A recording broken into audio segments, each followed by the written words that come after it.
I'm going to share my experience working in the impact investing space, in particular with the private sector, and with the goal of making an impact, but at the system level.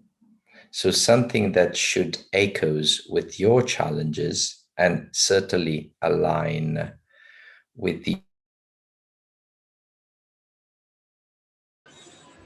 I will tell you a bit about PlusValue because not because I'm interested in the marketing side, but it's a story which is probably relevant to what the endeavor in which you are involved. I will tell you a bit more about impact investing, but not too much, just to explain you the basics. And then we talk more about the ecosystem approach. My goal is essentially to give you some tips on how to make your investment proposition sounding and appealing to the private sector, both business and investors, and to share some tricks also, what you should do, what you shouldn't do. But let's crack on with PlusValue. So number one, I spent many years mainly working with civil society and with government and multilateral organizations.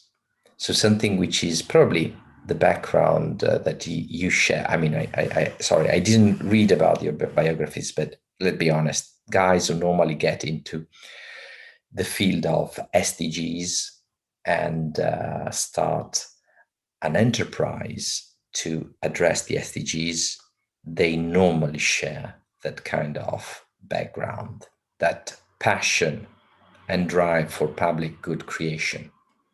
Just try to do it, creating an enterprise. But that set of values is something that distinguishes you. And remember, it's an added value that you bring when you work with the private sector. Now, PlusValue is actually an advisory company that we set up in 2015 with the purpose of engaging big business. Because usually at the NGO level or civil society organization, there was no capacity, no understanding, even no will to work with the private sector, because it's considered, let me blunt, from dangerous to dirty. While we launch PlusValue with the opposite perspective. If you want to drive change and social transformation, you must engage the big business. It's not a choice. It's a must. So it's ultimately your mission that forces you to make this choice. And I describe what I do as swimming with the sharks, and not the nice little sharks, the big white ones. You just need to learn their feeding habits in order not to be turned into their next meal. That's a secret. And remember, you don't change the instinct of a shark. You don't turn sharks into little Nemos. That's not the case. It's your ability as an entrepreneur to exploit that predatorial instinct and redirect it towards positive ends. That's a secret. How you do it, it's a very difficult challenge. And in particular, when we set up PlusValue in 2015, we had a very clear target: urban transformation. So I'm sure that all of you come from places which have experienced a fast, massive urban transformation, often not caring for sustainability, both social and environmental, perhaps creating megalopolies in an arc of a few decades, but also creating damage to society and the environment. However, urban regeneration, which is driven, by the way, by big business and capital, so investors, has a very interesting element feature. So the long-term economic and financial success depends on social and environmental sustainability. Why? Because it's very simple, it's almost intuitive.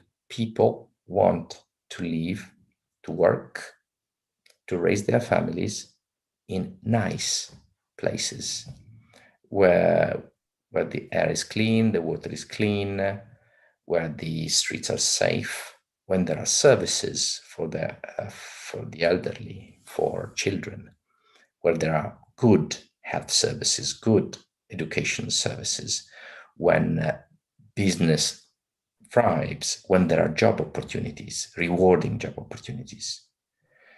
Based on this very simple and intuitive concept, we engage developers based on a simple assumption.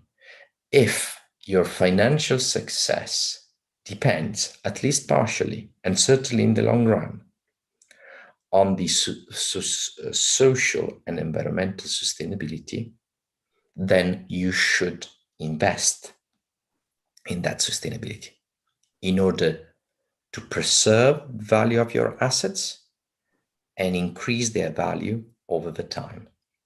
That was our initial thesis.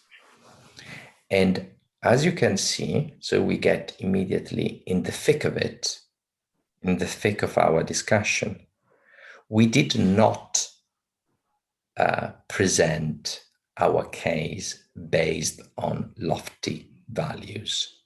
We did not promote our social, environmental values, in terms of this group, the SDGs. But we started from where a business person would start, which is about profit and risk. So one of my first recommendation, which has been one of the driving principle in all my work and in the work of PlusValue, is that you need to find a balance, and I will come back on this concept of balance, a balance between public values and private interests. When I say balance, I mean first of all, your ability as an entrepreneur to pursue public values as they are expressed by the SDGs, but to reframe them and package them from the perspective of your target investor. And so to present a business proposition which is, first of all, understandable and valuable for the investor, and at the same time meeting those public values goals. Now, this double, triple bottom line is also, as it's called in jargon, is also the basic principle of impact investing. I don't know how much familiar you are with impact investing. As I said, I'm not going to make to give you a lesson about impact investing, but just to mention the very basic principles. So when I talk about impact investing, I'm not talking about philanthropy. I'm not talking about CSR. I'm talking about investments that generate a profit. And then we can talk about what we mean by profit. But let's start with the simple definition. So investments that make profit and at the same time a positive social and environmental impact. Let's pause on this just to clarify those two concepts. You will find plenty of literature and talks about what profitability is. I understood that, for instance, Subrata, you are from Bangladesh, probably the impact investor, the most famous from Bangladesh, or at least one of those very famous worldwide, is Mohammed Yunus. For instance, Mohammed Yunus supports the concept of refundable capital. So impact investing, in his perspective, is an investment that will give the capital back plus or less inflation. For instance, this is, in my perspective, in my world, if you want, in Europe, in Western Europe, is not really impact investing, because if you offer an investor his cap or her capital back, essentially you are asking to lose the value that she would have generated investing in something else. So you're talking about impact investing. In reality, you're talking about philanthropy. And this is a typical mistake people make, and especially social entrepreneurs. They talk about impact investing, sustainable finance. But in reality, they are speaking about philanthropy, or on the other side, they understand philanthropy. They understand, okay, I'm going to forfeit this money. I will get another reward. It could be branding, it could be personal rewarding, whatever, but certainly is not a financial one. So let's be very clear about this. When we talk about impact investing, if there is no financial reward, so a profit on the top of the capital, then we are talking about something else. And you will lose all the private, for-profit or mainstream investors. And keep in mind that philanthropy, both public and private, public as aid, private as philanthropy donations, is really a tiny fraction compared to the volume of mainstream finance and investment. It's a choice. I mean, it's your choice. What is acceptable, and it has been accepted by many financial institutions and investors, is the level of return. So where you can actually, let's say, trade or negotiate is about what kind of expectation in terms of return your investors are able to accept. This is certainly to be measured against risk. And often when you are in the field of social entrepreneurship, you will also find philanthropists and public institutions offering a guarantee. A guarantee is another way to balance risk and profit. And so essentially with a guarantee, you can promise a lower return.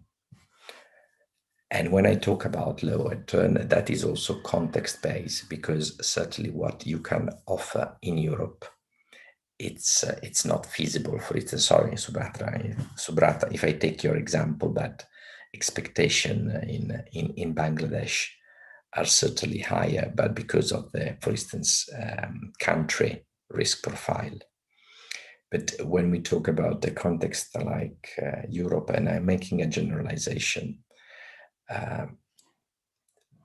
several impact investing funds, they expect just a 3% return, which is slightly more like a loan. So it's very reasonable.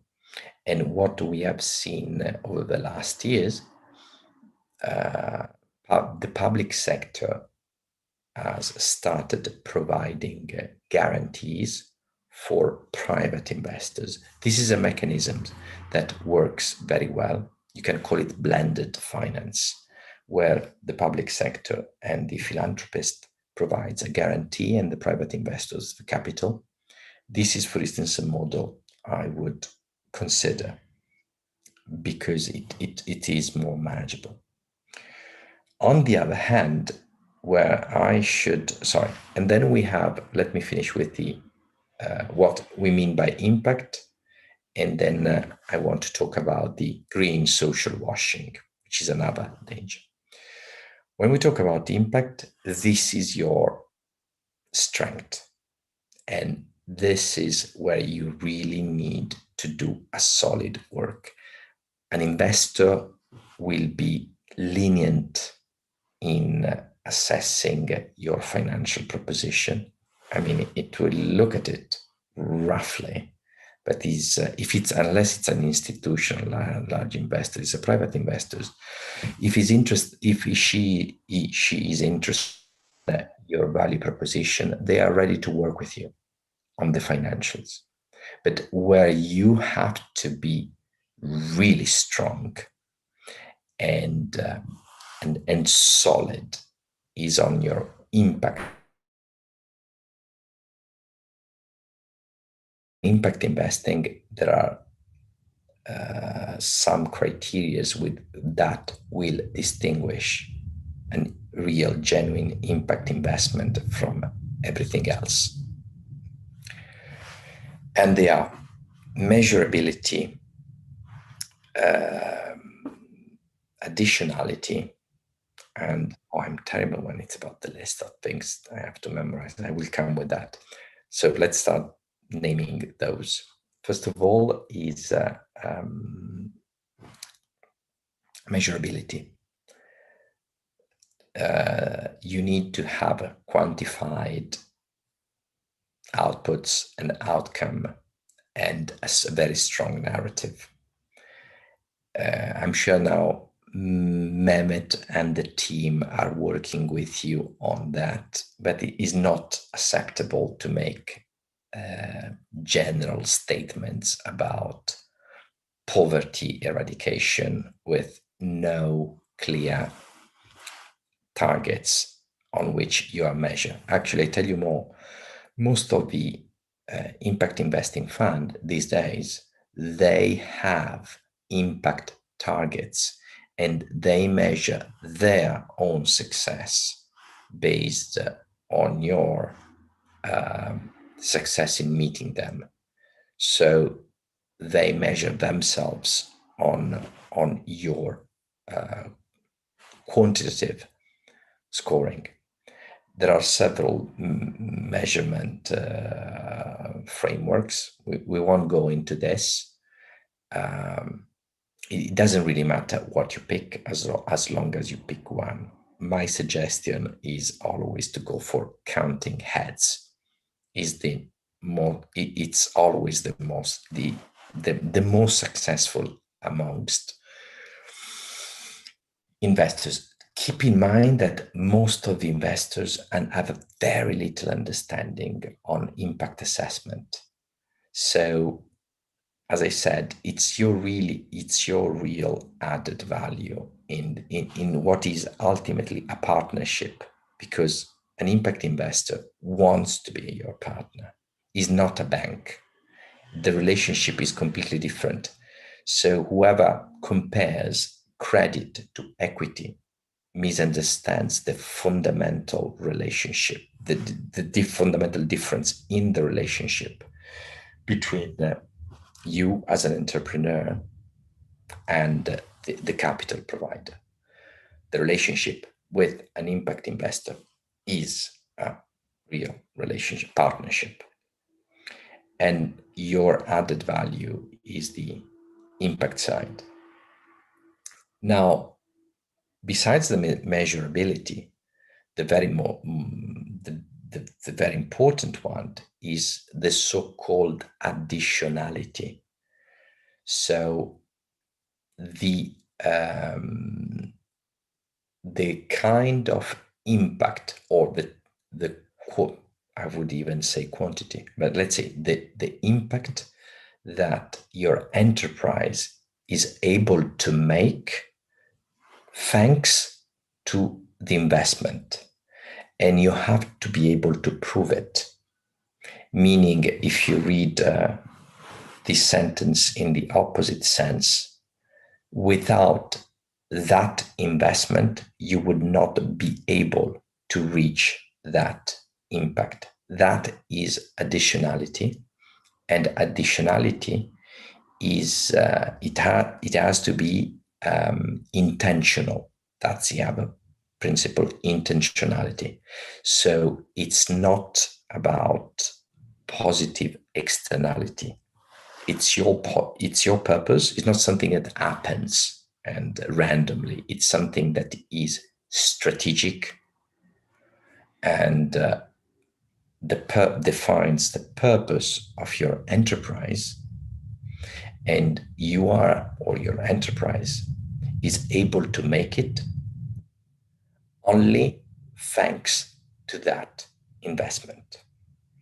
So if you are able to describe your impact proposition as I said, strategic, and I use it intentional, quantifiable, and additional, then those are the dimensions that describe correctly your impact and ultimately your selling proposition. Now, you have to be very careful now when you move in this terrain, because what we have experienced over the last 2 years is the booming of the sustainable finance, or ESG finance. ESG stands for environment, social, and governance. It's a code that is used in the financial markets to identify sustainable finance. And it's mainly asset allocation criteria. So while impact investing or an impact investor invests to make a difference, especially that additionality concept, an investor pursuing ESG is aligning its investment to the strategy of a fund or a company, or it could be just a product. So that additionality element doesn't need to be there. But what you have to be very careful is that there are plenty of frameworks, clearly a debate which is involving the UN, the World Bank, the World Economic Forum, BlackRock, so public-private international institutions, the European Union, which is not relevant to you, but the European Union is legislating in this field, setting a taxonomy on green and social finance. China is doing the same as well. Japan has just launched one. So there is a richness, a variety of framework. At the same time, there is a lot of social and greenwashing, and this should be your concern, because what you're selling impact. And so this is your main product. You have to preserve the integrity and the quality of your product. Apologies if I call it a product, but from an investor point of view, it's a product, and you should treat it as such when you deal with them. And your ability to package that product will determine your ability to raise funding. And there is no secret recipe to do so, because, and this is our final part of this discussion, impact investing is place-based. So when we do impact investing, we are not just designing funds and an investment strategy to invest anywhere for anything. That actually is a very good sign that when you encounter those kind of funds, they might be called impact investing. I'm not going to name anybody, don't worry.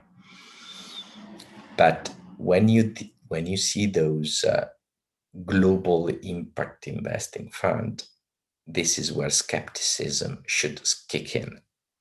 Impact investing is place-based. It's place-based because it responds to place conditions. It's somehow finance getting back to its original job, which is not financial speculation, but it's about driving economic and social development. That's the very aim of impact investing, addressing some of the challenges that mainstream markets fail to address. Now, place-based in impact investing is different probably. I will share some materials afterwards because there is now interesting literature to read. And we talk about the topic of the session is ecosystem impact investing. Now, there is some connection between ecosystem and systems. Ecosystems are an equivalent of place-based.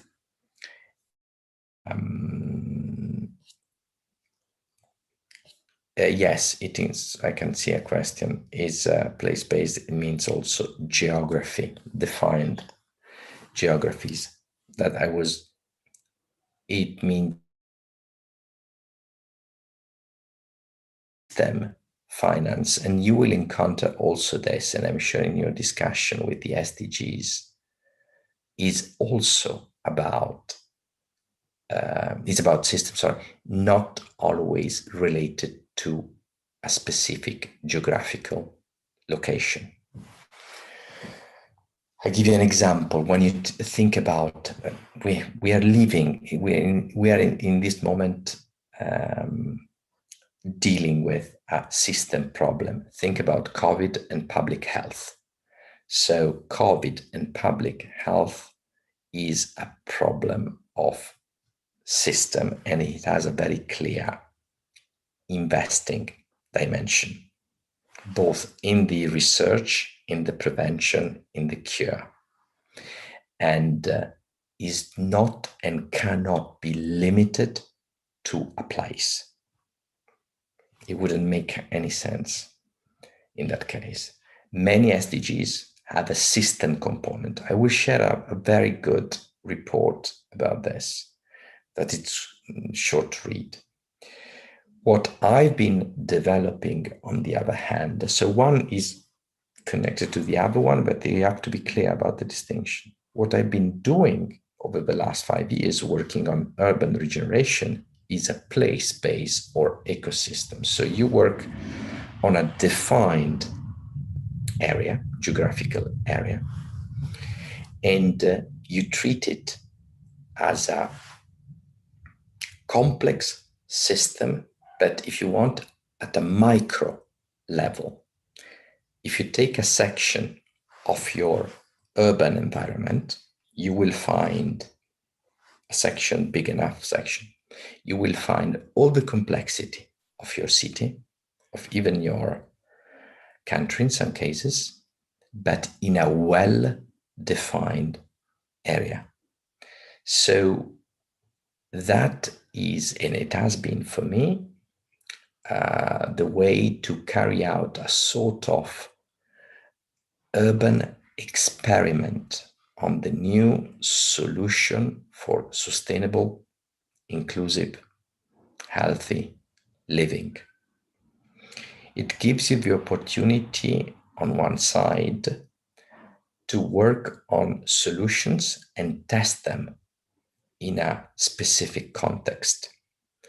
And test them on a specific context, it means also meaning that you are able to offer an impact proposition which is very well defined, because you're working on an area.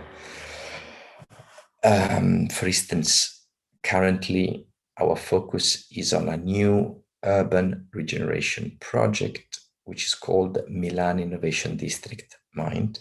It's 1 million square meter. In the future, it will be a 70,000 people. So it's not small. It's a new district, but it's small enough in order to be able to control all the components. When I talk about components, I'm thinking about urban mobility, energy supply, air quality, water quality, education service, health service. So all the components that make a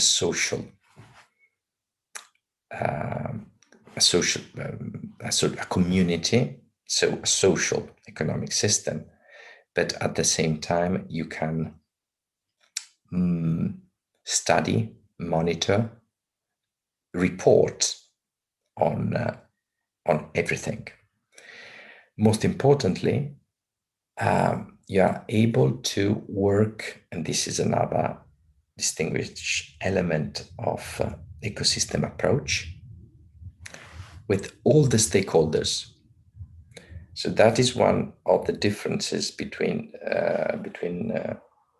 ecosystem approach and any other kind of impact investing. When you work in a defined ecosystem, your ability is mapping, engaging, involving, and ultimately bring together all the stakeholders.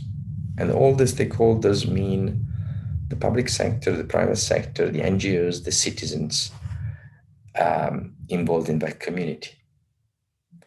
At the same time, it means also to, again, mapping, learning, bring together all the assets. And those are the material assets, the financial assets, the technological assets that are provided in that community, or you are bringing in from outside. So, yes, you use finance, but you operate more like something in between a politician's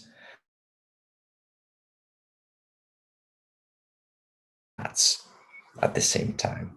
But capital is your tool to leverage. It's your tool to get people together, people or stakeholders together to mobilize resources. That's the really big difference. And in impact investing, what is interesting is that you are able to follow the process because you become familiar, actually knowledgeable about that context. There is a further element: you apply a portfolio approach. Contrary to many investing strategies, you don't invest here and there just in one sector or in several sectors. What you do, you build a portfolio of intertwined investments. So, for instance, when you invest in new, let's say, I'm simplifying, but new technological solutions for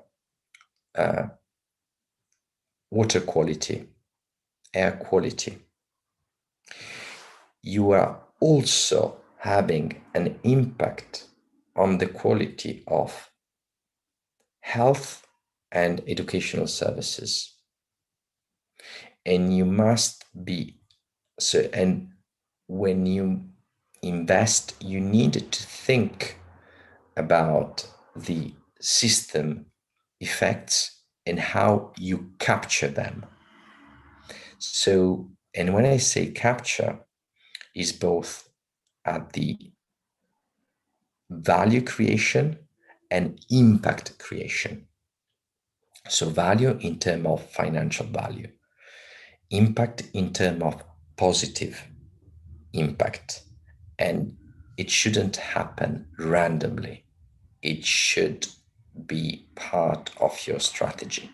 And this is very difficult, but this is where you can really make a difference in terms of value proposition. If you are able to develop an ecosystem, or you can also call it place-based ecosystem, it immediately gives you the idea that of this system, complex system, if positive effects.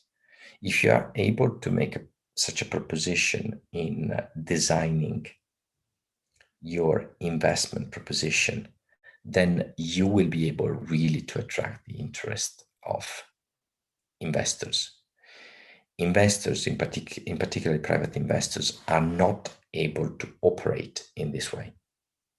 They always, how do I describe it? They always see the world as in a spreadsheet where everything is very clearly defined in its own cell, but also somehow separated. They end up to lose the big picture, which is, on the other hand, somehow a sort of instinctive thinking of a social entrepreneur.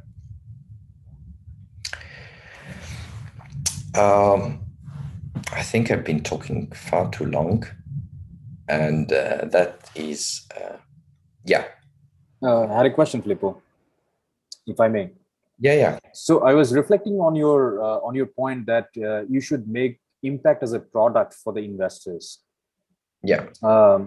So I feel that the impact, if the impact is made a product for the investors, then you are chasing two type of customers. One is your customer. Let's say, for example, if you are providing affordable healthcare services to maybe people living in the slums, so you are trying to get money from those customers. At the same time, you're also trying to get money from the impact investors by selling that impact. As long as these two continues, I think it is going to be difficult to sustain the generation of impact generation.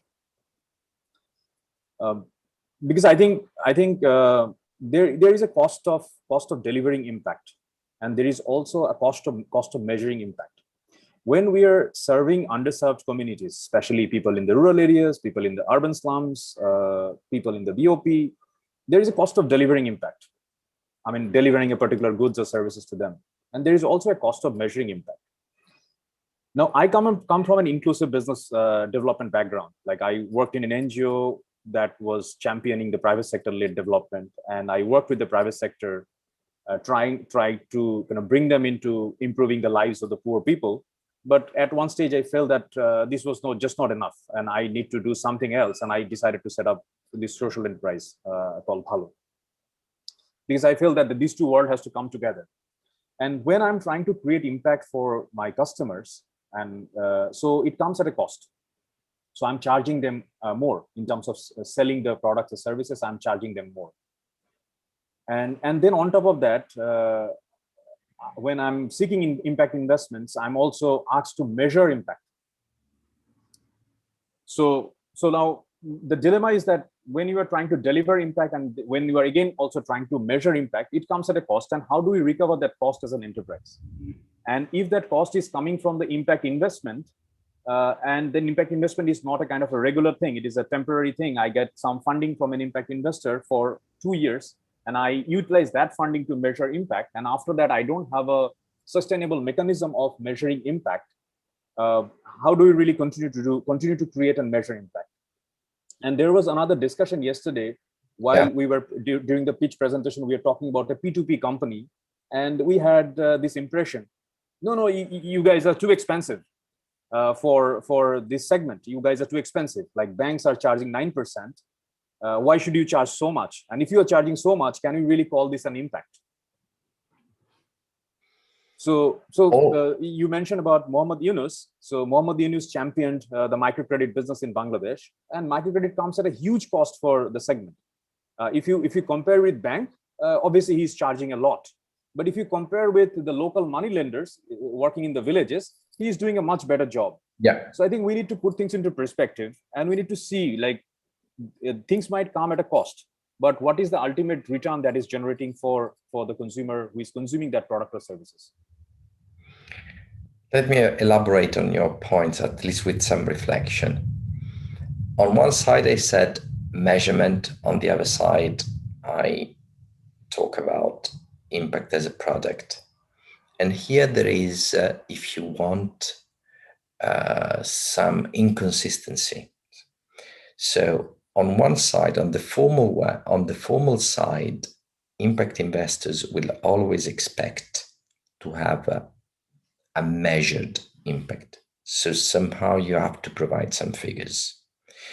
It can be as simple as you want or as you can, meaning that you can give a simple number about poor people in that community who are served, and you will have to define what you mean by poor and or the bottom of the pyramid. I mean, if it's accepted by the investor, it can be very simple, but it's also a product. So I would never discount the emotional side.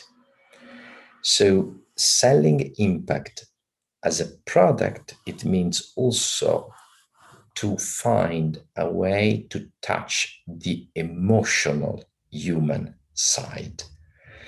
And that can be done in many ways. It's up to you as an entrepreneur to find the right way. Meaning that I knew entrepreneur that, for instance, they shipped their investors straight into the community. So to create that bonding between them and the community. There is nothing objective, measurable, formal, spreadsheet-like, but that bonding, that if you're successful, that will create an ongoing partnership between you and your investors. So it's not a 2 years investment, it is 10 years investment, it's a 20 years investment. And by the way, remember that impact investors are a network. You get one, you can then move to their circle of friends.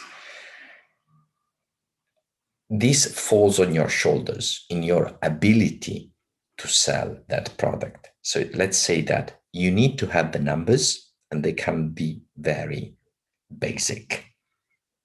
especially if it comes with a cost, especially if you work in an informal settlements. But you also needed to engage at the emotional level. Another interesting solution was done by Kiva, the first crowdfunding platform, where they connected the beneficiaries and the donors through a simple video. So be creative on that side. Remember, you have just a simple goal to create a bond. Then if it's a long term, you will repay for your initial investment to set up a framework. There is further suggestion. Philanthropic foundations pay for that. So you don't need to take that cost. That, for instance, could be part of the blending strategy to get a philanthropic foundation or a university to do the job for you. It's even stronger as a value proposition to get a third party to do it for you. Naturally, if you get a third party to do it for you, you save the money, but then you cannot play with the figures. Raul, I think he raised his hand. Yes, thanks, Filippo. I had a very similar question in terms of not specific to startup.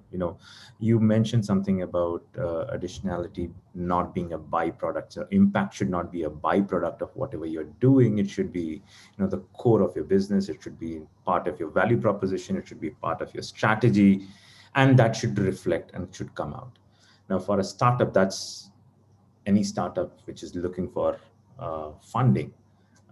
We tend to do that. I mean, we tend to show, that we need funds for doing this, we need funds for doing that. I do remember you did mention something that the capital that the impact investor brings in should create positive impact, right? So most of the startups here, I mean, all startups here have been handpicked, knowing that we are doing some kind of, bringing in about some positive impact in the society. So how does a startup amplify that message? And I know you did say that that's a secret sauce right in the beginning. How do you basically amplify? Is there some broader strokes if you can share about what really appeals when you're presenting your impact assessment to your investor, or bringing out the strategy more? I know that you did mention don't talk about spreadsheets, because that's not what a typical impact investor might want to look at. But anything else in addition to that? To give you an answer that fits any situation is a bit a challenge, because as usual in my experience is place or situation based, topic based. Right. But you need to, let's say there are some ingredients in whatever cake you want to impact investing cake you want to make. So the first one is, let's say you solve the financial aspect, showing that you are not going to lose money, or you are going to lose money for a certain time, and that loss of money is part of the plan,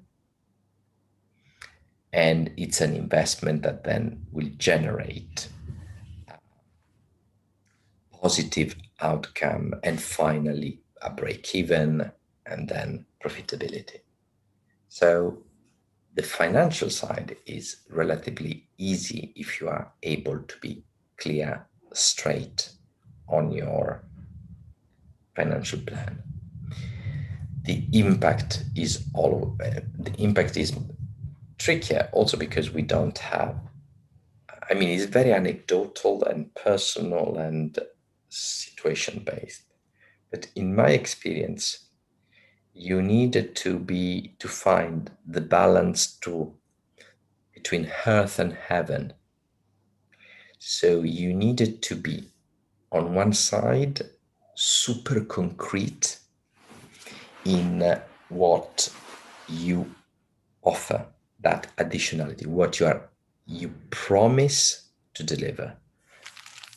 I will bring, for this, I don't know, child care in Dhaka and in that neighborhood for this number of families, this number of children with this kind of improvement, which is important because of this and that challenges. So it's a story which is backed by evidence, the problem, and how you are planning to solve it, with what result, in what amount of time. And then this is the earthly side. Then you need the heavenly side, and you have to make it big. So this very concrete and tiny action is part of a global strategy. And that's the sense of the SDGs. You make it big, epic, global. And somehow, on the other side, you have to generate that sense of comfort, because I know that, I'm talking about as an investor, I know that if I put that amount of money, I'm going to generate those results. Yes, good. So I feel better because I'm not wasting my money. But on the other side, with that defined investment, I am going to be part of a story which is bigger than me. And the bigger story is as important as the very concrete and well-defined story. And the bigger story is, probably the best way is to say you must make your investor to feel bigger than whatever he has ever done. And how you design that story is so important, because it has to be credible on the other hand. And it has to be somehow reinforced by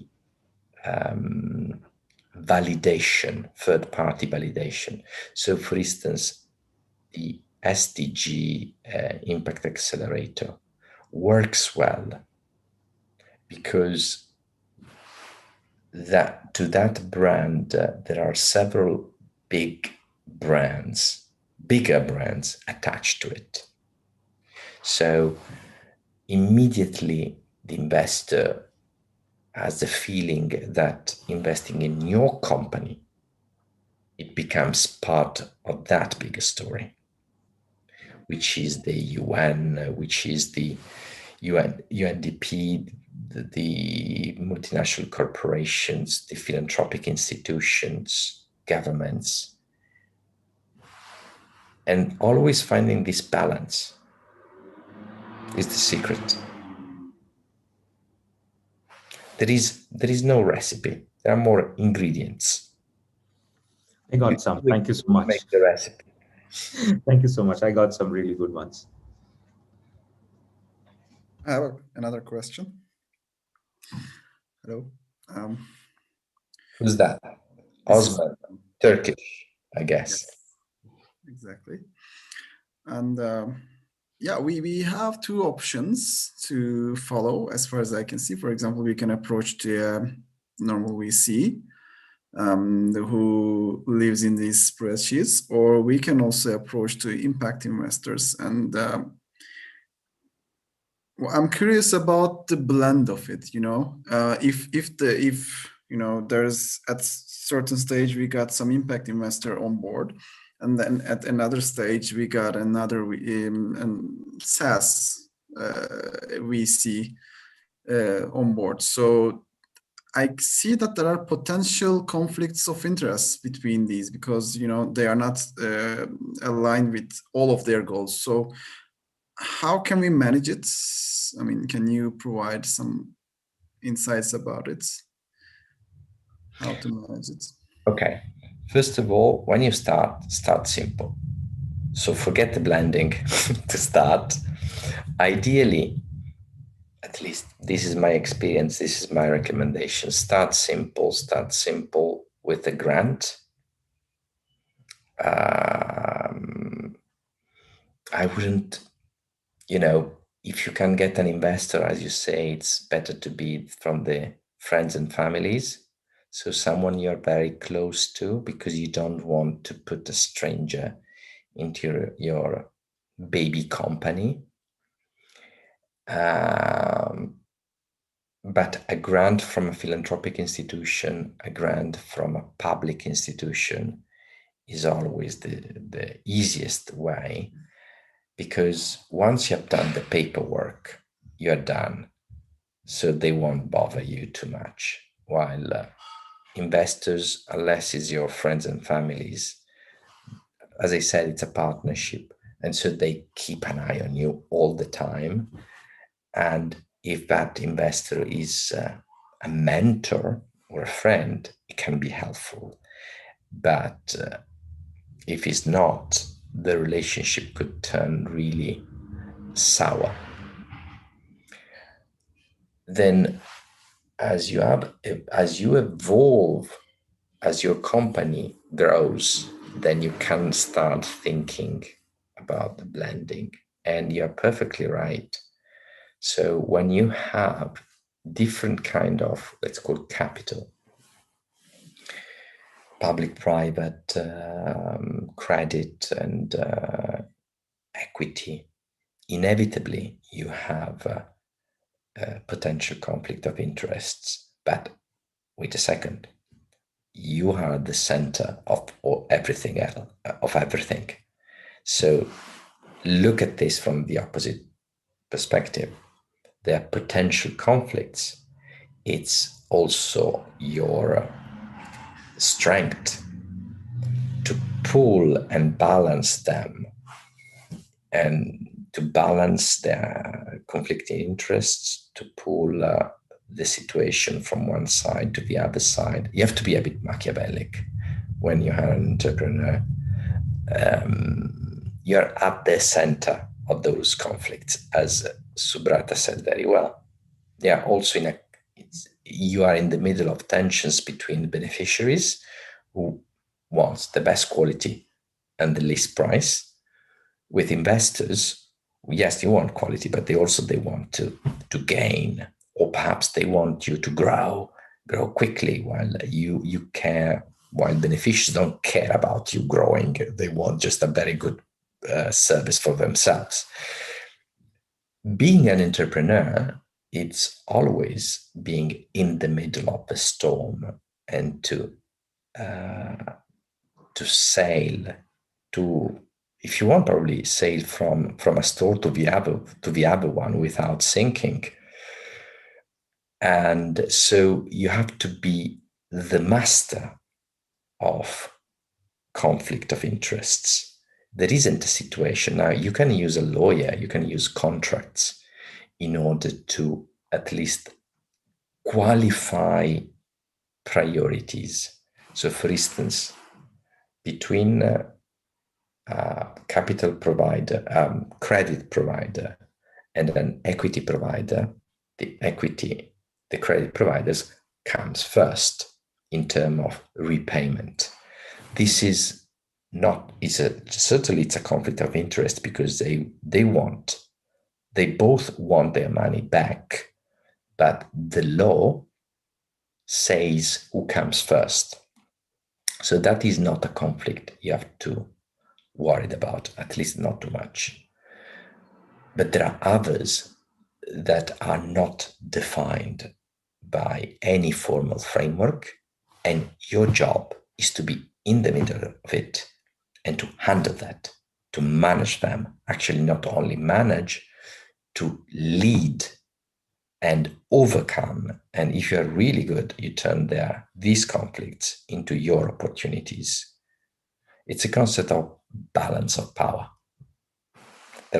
You're in the middle. There are forces pulling you, pushing you, and you have to keep that central positions. Investors are just one of those forces. But don't forget, you are the entrepreneur. You are at the center. Capital is just another force, never being driven by investors. If you let them driving you, you're dead.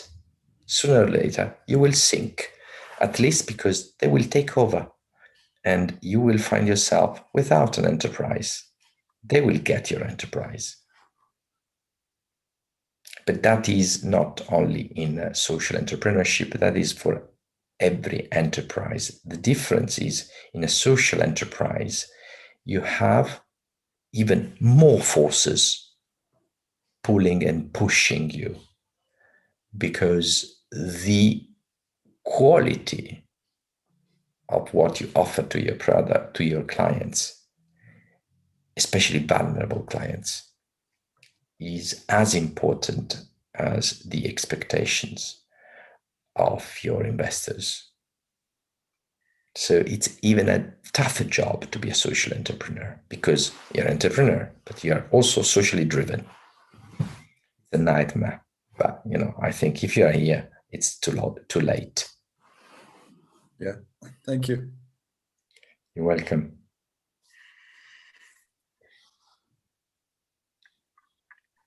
Mehmet, I'm happy to share then I didn't show slides because I thought, I got bored to share slides on I felt that, yes. Online. It's better to have a proper chat, and then I will send the slides, and if people have questions, they can come back. So I will send you a slide about the MIND project, Milano Innovation District. So you will see how you work. What I mean when I talk about urban regeneration projects and how you can really embed the impact investing strategy. And then I will share another paper and some readings about investing in systems, and you will find plenty of interesting inputs, considering that this is a very new area, not only for social entrepreneur, also for investors. So read what you need to read, but ultimately you are at the center of the storm, and you need to take your ship in the safe harbor. There isn't a manual to do so. Well, thank you, Filippo. And I think our friend Mustafa is here too, because he would like to say a few things. Thanks, Mehmet. Hi, Filippo, and hello to everyone. No, thank you, Filippo. This was amazing. I really enjoyed your talk. It's been a while. We haven't been able to listen to you, so there's always a lot to be inspired by your thoughts and experience. Also, I really enjoy this sort of systems approach to impact creation, and you talked a bit about the Milano example. It would be nice to hear a bit more, if you don't mind, about the sort of actual example in Milano and how it's taking shape in its current form, and what kind of sort of opportunities it will create for both impact entrepreneurs and investors at the same time in Milano. So I will show you just one slide, I think, wait a second, that it should exemplify how, by the way, hi, Mustafa, sorry, I've been a bit too quick to answer to your question instead of being a bit more polite. Forgive me. Let me see if I can manage to share this. Yeah. Can you see it? Yes, Filippo. Okay. This is a simplification of an innovation ecosystem approach. And when I talk about ecosystem, let me show you this. Let me show you this. So the impact investing fund I've been raising is a fund that started from this very large urban regeneration project. I will share the slides with you, but it's a massive 1 million square meter. I mean, massive for Europe. Remember, scale are quite different compared to, for instance, Asian countries. But it's a 1 million square meters, is the legacy project of Expo 2015. Total value in the gross development value is 3 billion, but there are 2 more billion in public investments. So we are talking about roughly 5 billion. And it will include, this is the map and all the various components. So you have, those are all the numbers. You have a new scientific campus, a new national hospital, cutting edge research center for genomics, and a foundation for third sector civil society organizations covering 43, something like that, 68, and an open innovation program gathering over 30 companies between multinationals and nationals and SMEs and startups. And so it's a very rich, diverse ecosystem. Now, what you need to get is this very simple concept, which was something I was illustrating here.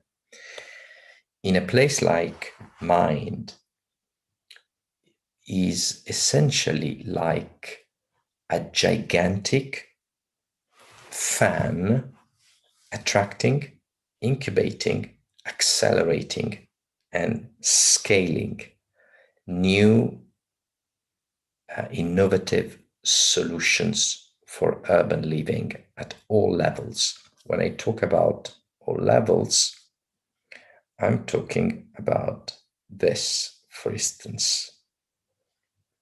Those are some of the sectors that are touched, like energy mobility, precision medicines, health and care. And so you have that richness that has nothing to do with the real estate, because real estate is ultimately a pretty dumb business. I mean, you take some land, the rights on the land, you build stuff on the top of it, and you rent them out. So the value generation is pretty flat. It's flat, it's horizontal. When we talk about the innovation ecosystem, and by innovation ecosystem, we look at from the research to the social economic development. This is what you get. That's line of growth. And innovation ecosystem, investing in the innovation ecosystem, means being able to capture the value creation from the beginning to the end. That's the very simple secret of that. So from the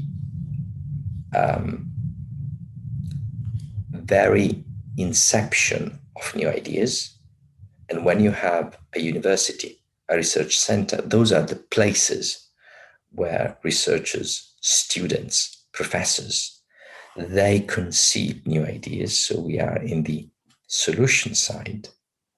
Those are the places that generate those new solutions. But alone, being, if you want, extrapolated from that innovation ecosystems, they would be simple papers. There would be simple ideas. They would never materialize into something concrete. The innovation ecosystem, it means that you are able to identify and capture those ideas to take them to the next step, where you are, startups. And startups are, a big number game. And in that innovation ecosystem, you attract and generate so many startups. And what you need to create is an environment where those startups find all the resources that they need in order to grow. The SDGI accelerator somehow does that. In the project we are running in Milan, you don't have one accelerator. You have several accelerators, specialized. You have investors, specialized. You have business angels, specialized. You have experts, specialized in experts in all the different aspects, from the horizontal elements of business, like finance, accounting, to the verticals, like health, like energy. Now, the beauty of SDGI is that it brings that kind of support and environment everywhere across the world. And that is a very brave initiative. The difference compared to MIND is that MIND, so Milano Innovation District, is located in one place and it grows as a community. So they are not in contradiction. They are actually, if you want, complementary. And certainly, to build something like MIND, you need a lot of upfront capital. It doesn't have flexibility and the access that SDGI gives you. But on the other hand, it mobilizes the quantity of resources and in the long term delivers us more than any other accelerator. But pay attention to the next stages.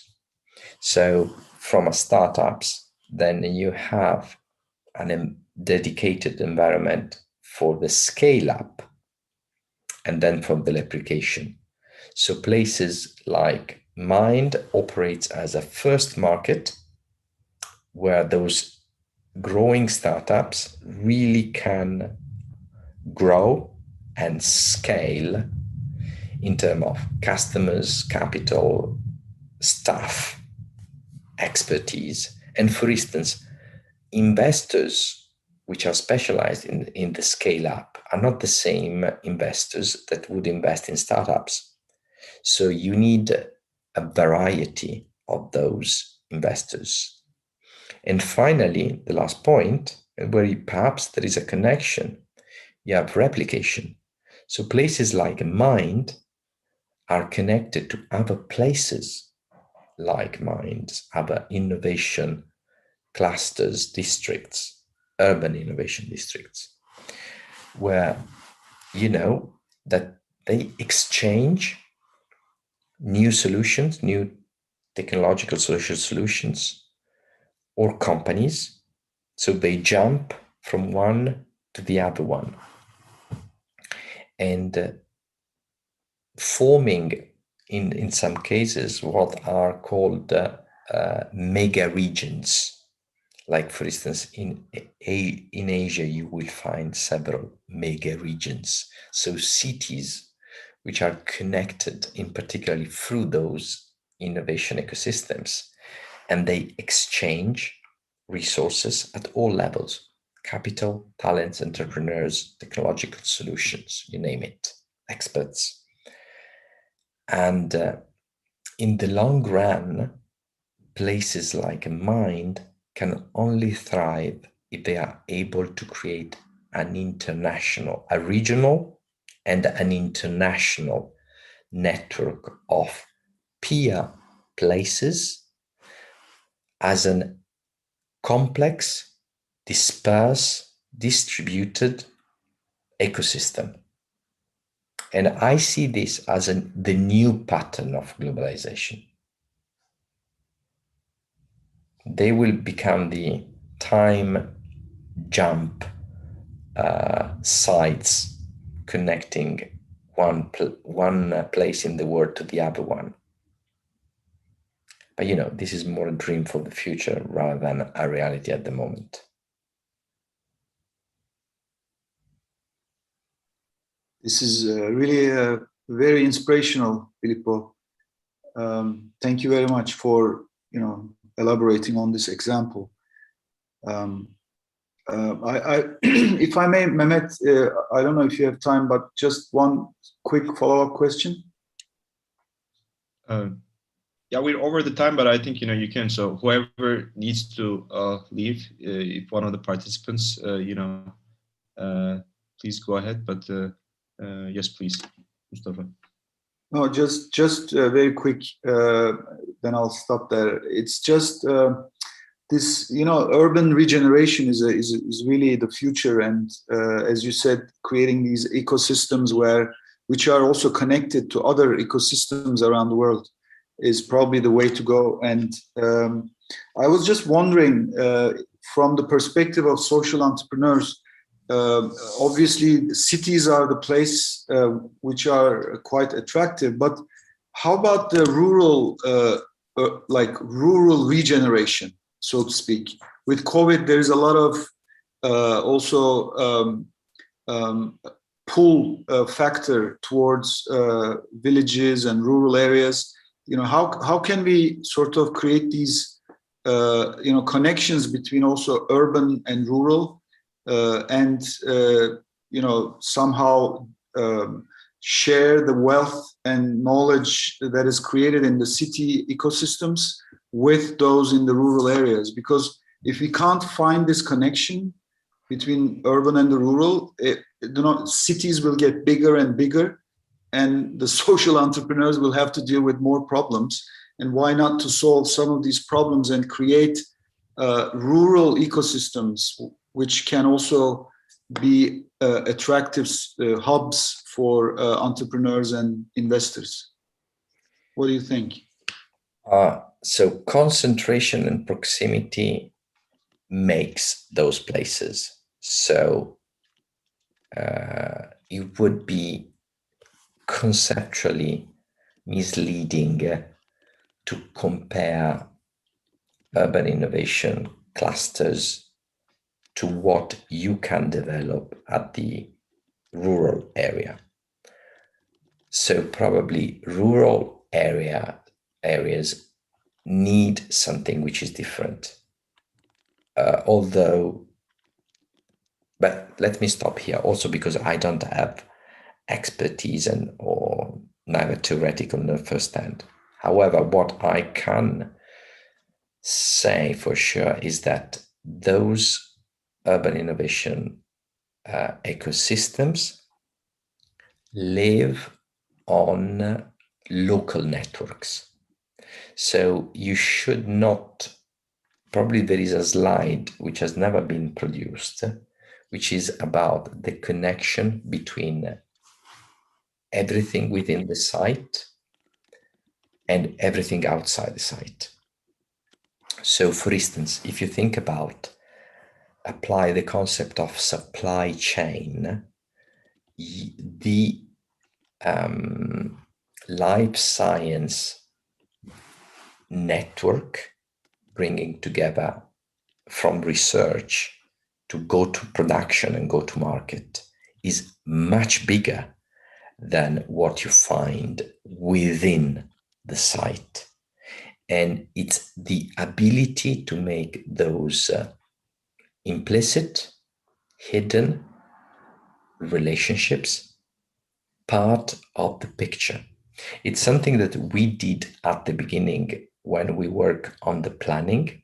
So we did the mapping of the stakeholders of the innovation ecosystem for life science.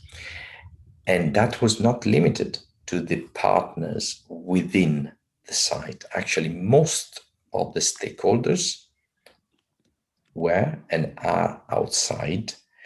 And it's the function of the site is to bring them together, but not physically. It's not just about relocating. It's more about collaborating. And before collaborating is about building trust, building a shared project, a shared vision. So those places functions as a catalyzer of assets outside, but also a shared vision, because the dispersion kills relationship.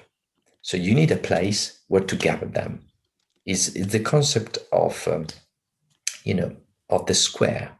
Ultimately, a place like MIND, a place like other innovation districts across the world, they become the public square where you gather all the economic and even political players or democratic players on the world territory. So it's the meeting point. But again, meeting has a very deep meaning because it's also about trust and shared purpose. And this is where the urban innovation district becomes the connector of all the territory, all the rural areas. And one depends on the other one. So you cannot have an innovation district which is secluded from the rest of the territory. It wouldn't succeed. It wouldn't be sustainable. Yes, thank you, Filippo. Yeah, thank you.